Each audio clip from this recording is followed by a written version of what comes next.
बिस्मिल्लाहिर्रहमानिर्रहीम। नाज़रीन मोहतरम, आप देख रहे हैं यूट्यूब चैनल सदाकत एट लॉ। मैं अपने चैनल पर आपको खुशामदीद कहता हूँ। और आज का प्रोग्राम बड़ा जुदागाना सा और बड़ा डिफरेंट प्रोग्राम है। और आपके लिए मैं अच्छी और इंतहाई डिफरेंट और मुनफरिद मालूमात लेके आता रहता हूँ। मुझे पैशन है, मुझे शौक़ है रिसर्च वर्क करने का। और मेरी हर वीडियो जो है वो पहली से मुख्तलिफ होती है, नेशनल और इंटरनेशनल इश्यूज़ पर होती है।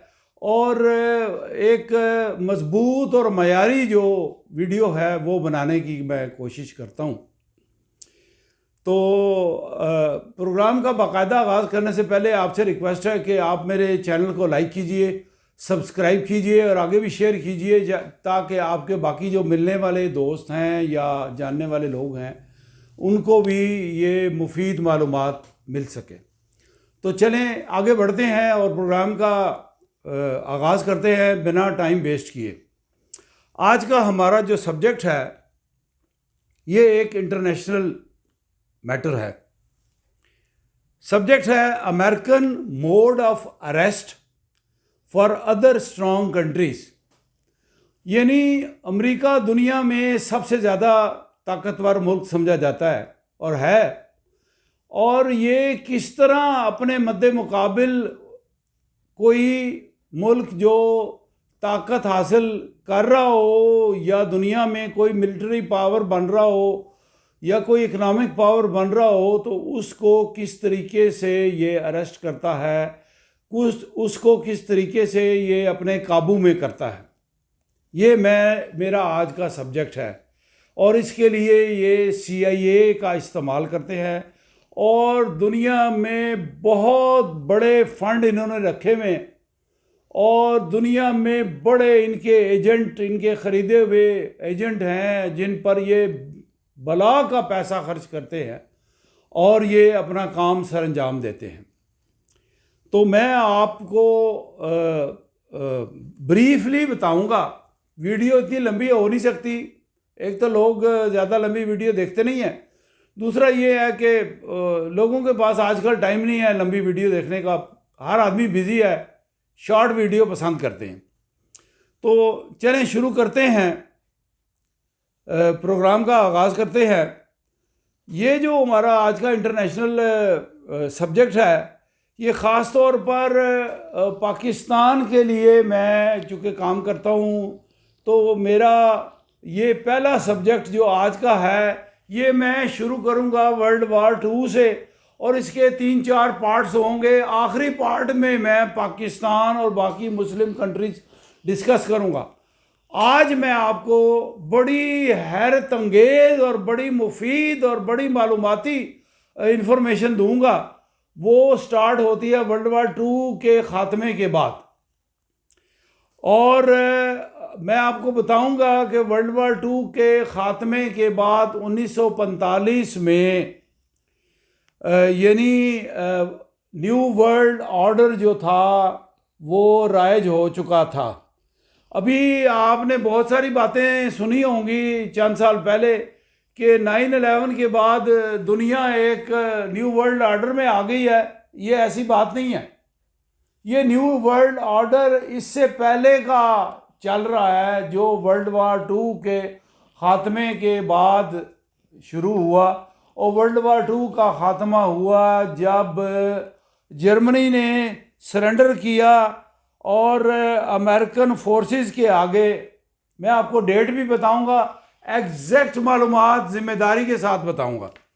7 मई 1945 को जर्मनी ने अलाइड फोर्सेस जो अमेरिका के साथ थी, जिसमें वर्ल्ड वार 2 में उस ज़माने में अमेरिका के साथ अभी चीन आज़ाद नहीं हुआ था, चीन अमेरिका के साथ था, रशिया भी अमेरिका के साथ था, बरतानिया भी अमेरिका के साथ था, फ्रांस भी अमेरिका के साथ था, इटली भी अमेरिका के साथ था, ऑस्ट्रेलिया भी अमेरिका के साथ था, कनाडा भी अमेरिका के साथ था और बहुत सारे ममालिक थे।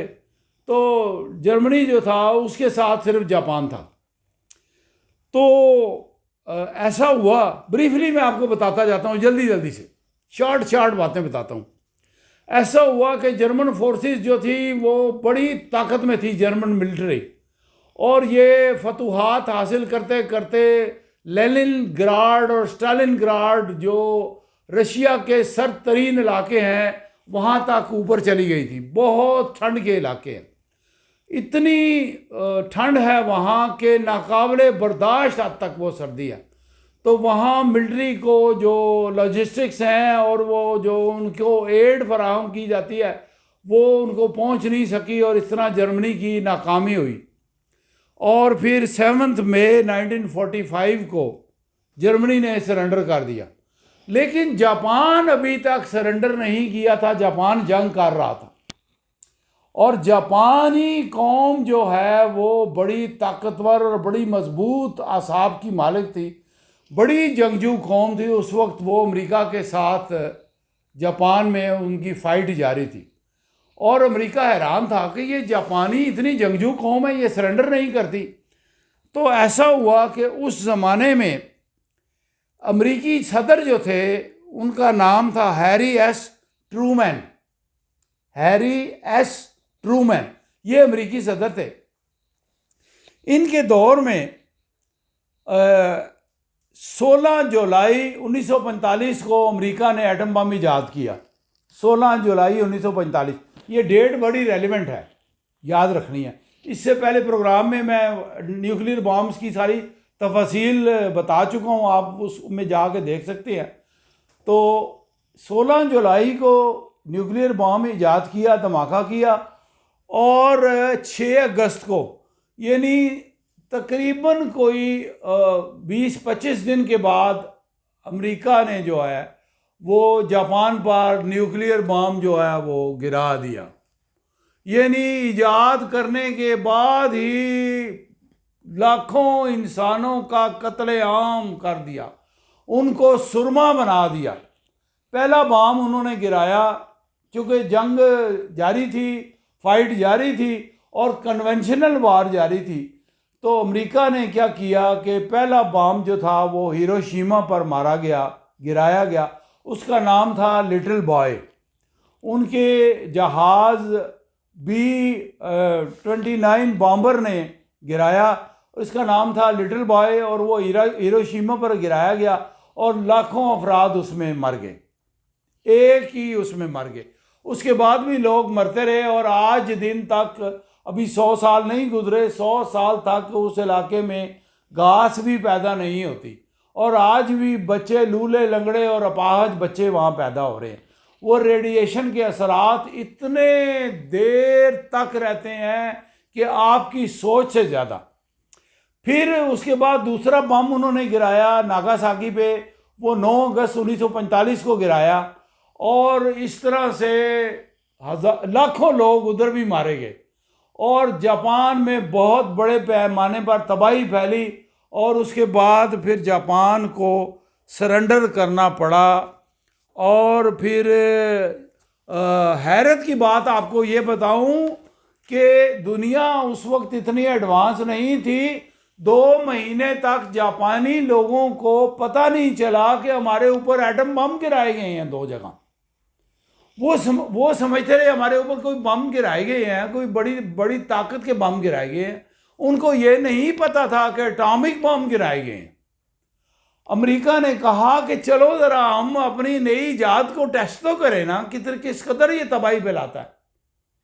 आप सोचें कि अगर ये न्यूक्लियर बम कोई दूसरा मुल्क अमेरिका पे गिराता तो क्या अमेरिका का रिएक्शन होता। जापान के पास कोई न्यूक्लियर बम नहीं था, वो निहत्था था, वो आम गन्स के साथ लड़ रहा था। उसने जवाबी तौर पर अमेरिका पे अटैक नहीं किया। अमेरिका उस मुल्क पे बम गिराता, न्यूक्लियर बम गिराता जिसके पास न्यूक्लियर बम होता, और वो जवाबी तौर पर अमेरिका पर भी न्यूक्लियर बम गिराता। फिर अमेरिका को पता चलता कि ये न्यूक्लियर बम कितना ख़तरनाक है। ये तो वन साइडेड अटैक था और तबाही थी। खैर, जापान के पास तो एटॉमिक बम नहीं था, बल्कि उस वक्त तो दुनिया के किसी मुल्क के पास, इवन रशिया के पास, बरतानिया के पास भी किसी मुल्क के पास न्यूक्लियर बॉम्ब नहीं था। अमेरिका ने ईजाद करते के साथ ही जापान पे तबाही फैला दी। अब मैं आपको बताऊं कि ये बम गिराने के बाद चूँकि बहुत बड़े पैमाने पर तबाही फैली, तो मैंने आपको बता दिया है कि हैरी एस ट्रूमैन अमेरिका का सदर था। तो फिर 2 सितंबर 1945 को इतनी बड़ी तबाही के बाद जापान ने अमेरिका की अलाइड फोर्सेस के आगे जो है वो सरेंडर कर दिया। जल्दी जल्दी मैं आपको सारी बातें बताता जाता हूँ। और असल बात मैंने आखिर में बतानी है आपको, असल हदफ क्या है। ये मैं वाकयात बता रहा हूँ न्यू वर्ल्ड ऑर्डर के, असल बात मैंने एंड में आपको बतानी है। पूरी वीडियो देखिएगा बात सारी समझने के लिए। उस वक्त अलाइड फोर्सेस के जो कमांडर थे, यानी वर्ल्ड वार 2 के जो कमांडर थे, सारी अलाइड फोर्सेस वही थे, अमेरिका और उसके जो इत्तेहादी थे। उसका नाम था डगलस मैकआर्थर। ये अलाइड फोर्सेस के कमांडर थे और इन्होंने अलाइड फोर्सेस की तरफ से ये सिग्नेटरी थे उस सरेंडर एग्रीमेंट के, और जापान की तरफ से जापान के फॉरेन मिनिस्टर थे मामारू शिगेमित्सु। इन्होंने साइन किए थे वो सरेंडर एग्रीमेंट। हो गई बात, जापान सरेंडर कर गया, इतनी बड़ी तबाही फैली तो सरेंडर तो करना था। उसके नतीजे में क्या हुआ, सरेंडर करने के नतीजे में क्या हुआ कि बाद में फिर अमेरिकन प्रेसिडेंट जो थे रोजवेल्ट, उन्होंने एक्शन लिया कि जापान के तमाम असासाजात जो एसेट्स हैं अमेरिका में, यानी जापान का जो पैसा है अमेरिकन बैंकों में, जो उसके अमेरिका में एसेट्स हैं, वो सारे जो हैं वो जब्त कर लिए जाते हैं उस सरेंडर के नतीजे में। ये एक बहुत बड़ा जापान को नुकसान हुआ। मैं आपको गिन के बताता हूँ। दूसरा ये हुआ कि जापान ने 3/4 जो है उसकी ओवरसीज ट्रेड, यानी जो जापान उस ज़माने में एक्सपोर्ट करता था, 3/4 ट्रेड वो उसकी ख़त्म कर दी अमेरिका ने अपने ऑर्डर से, क्योंकि वो जंग अमेरिका जो जीत चुका था, अलाइड फोर्सेस जो जंग जीत चुकी थी। उसके बाद 88% जापान पर ऑयल की पाबंदी लगा दी गई। ये आप देखते जाएं ज़रा अमेरिका की जालिमाना इक़दामात उस ज़माने में। ये सिलसिला चलते चलते आज तक जारी है, ख़त्म नहीं हुआ, ये याद रखिए। मैंने आपको कोई तस्वीर और दिखानी है आखिर में, ये मैंने स्टोरी स्टार्ट की है। उसके बाद चौथा ये था कि जापानी तर्ज़ हुकूमत जो बादशाही थी उसको ख़त्म करके डेमोक्रेसी जो है वहाँ पर जमहूरियत का नफाज किया गया। ये चौथी बात होगी। पांचवी बात होगी कि Japan could not raise its army, Japan अपनी फौज नहीं रख सकेगा। ये बहुत बड़ी पाबंदी है। उससे पहले तो जापान फौज रखता था और फौज लड़ती थी और बड़ी जंगजू फौज थी और बड़ी ताकतवर फौज थी, लेकिन वो एटमी तबाही के बाद जापान तो बिल्कुल ही मर गया ना, और पाबंदी ये लगा दी कि जापान फौज नहीं रख सकता। और 1945 से लेके आज तक जापान अपनी फौज नहीं रख सकता। ये नोट कर लें ये बात। ये सैंक्शंस हैं अमेरिकन।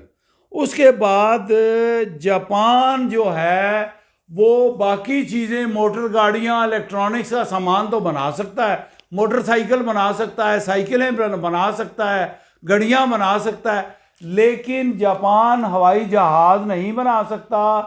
जापान तोपें और टैंक और मिलिट्री की वेपन्स जो हैं, हथियार, वो नहीं बना सकता। ये सैंक्शंस आज तक जापान पर मौजूद हैं। मिसाइल नहीं बना सकता, एयरक्राफ्ट नहीं बना सकता। फिर जनाब सातवीं जापान पर पाबंदी ये है कि जापान का तमाम तर कंट्रोल जो है वो अमेरिका के पास होगा और अमेरिकन आर्मी के फोर्सेस के लोग जो हैं किसी हद तक जापान में मौजूद रहेंगे, कंट्रोल अपनी सुप्रीमेसी, अपना इक़्तिदार कायम करने के लिए, अपनी हाकमियत कायम करने के लिए। ये होगी बात। उसके बाद जापान अपनी इंडिपेंडेंट फॉरेन पॉलिसी नहीं रख सकता। ये जापान की सैंक्शंस हैं, पाबंदियां हैं। और उसके बाद ये सारी बातें और भी बहुत सारी बातें हैं, सब छोटी छोटी बातों को डिस्कस करना मैं ज़रूरी नहीं समझता, मेन बातें आपको बता दी। उसके बाद जापान के ऊपर अमेरिका का कंप्लीट अरेस्ट हो गया। अरेस्ट के मतलब ये है कि जापान अमेरिका की गिरफ्त में आ गया और आज तक है अमेरिका की गिरफ्त में। अभी जापान एक आज़ाद मुल्क नहीं है। हमें ये लगता है कि ये टोयोटा करोला गाड़ी बनी है, ये मज़दा गाड़ी बनी है, ये सुजुकी बनी है, ये इलेक्ट्रॉनिक की चीज़ें बनी हैं, ये जापान की हैं। जापान बहुत तरक्की कर चुका है, बड़ी बड़ी बिल्डिंगें हैं, वो बिल्डिंगें रिकन्स्ट्रक्ट हो गई, सारा कुछ हो गया, लेकिन जापान मिलिट्री पावर नहीं बन सकता। वरना जापान भी आज न्यूक्लियर पावर होता, जापान भी आज एटमी ताकत होता। वो इतनी तरक्की याफ्ता कौम है कि उन्होंने इससे कहीं ज़्यादा तरक्की करनी थी। उन्होंने जहाज़, मिसाइल और बड़ा कुछ बनाना था। वो सारी उनके ऊपर पाबंदियों की वजह से वो चीज़ें नहीं बना सकते। सिर्फ आम इस्तेमाल की चीज़ें, मोटर गाड़ियाँ, मोटरसाइकिलें और इलेक्ट्रॉनिक्स का सामान, टेप रिकॉर्डर वगैरह और ये चीज़ें, टेलीविज़न वगैरह, ये म्यूज़िक सिस्टम, ये बना सकते हैं। अब मैं आपको बताना ये चाहता हूँ कि अमेरिका ने जापान पर उस वक्त कब्ज़ा कर लिया और आज भी अमेरिका का जापान पे कब्ज़ा है। ये प्रोग्राम आज का मैं वाइंड अप करता हूँ। वाइंड अप इसलिए करता हूँ कि मैं आपको बताना ये मकसूद है कि अमेरिका जो है वो इतना ज़ालिम मुल्क है कि वो दुनिया में हर उभरने वाली ताकत को दबाता है या अपने कंट्रोल में ले लेता है या उस पर अपने सैंक्शंस नाफिज करता है। मैं ये इसके बाद फिर जर्मनी का प्रोग्राम बनाऊंगा, इसके बाद फिर पाकिस्तान और ईरान का प्रोग्राम बनाऊंगा। उनमें भी आपको बताऊंगा कि फ़र्क क्या है, फ़र्क क्या है। अब जापान चूँकि जंग में था, मुकम्मल अमेरिका ने कंट्रोल कर लिया, तो वो उसकी गिरफ्त में आ गया। और पाकिस्तान को किस तरीके से गिरफ्त में अमेरिका लेकर आया, वो मैं इसके लिए बिल्कुल अलहदा प्रोग्राम बना के आपको उसकी पूरी तफसील और पूरा डाटा, फैक्ट्स एंड फिगर्स के साथ आपके सामने रखूँगा। और पाकिस्तान में हमारे पास हमारे ही लोग, हमारे सियासतदान, हमारी ब्यूरोक्रेसी, अमेरिका के एजेंट बैठे हैं जो अपने ज़ाती मफादात की खातिर अमेरिका के आगे बिके हुए हैं। इस पर अलहदा प्रोग्राम बनाऊंगा। अभी मैंने पहले इसके बाद जर्मनी का बताना है, उसको कैसे कंट्रोल किया, फिर मैंने आपको नॉर्थ कोरिया और बाकी ममालिक का बताना है। यानी पूरी दुनिया पर अमेरिका जो है अपनी हकमियत कायम करना चाहता है।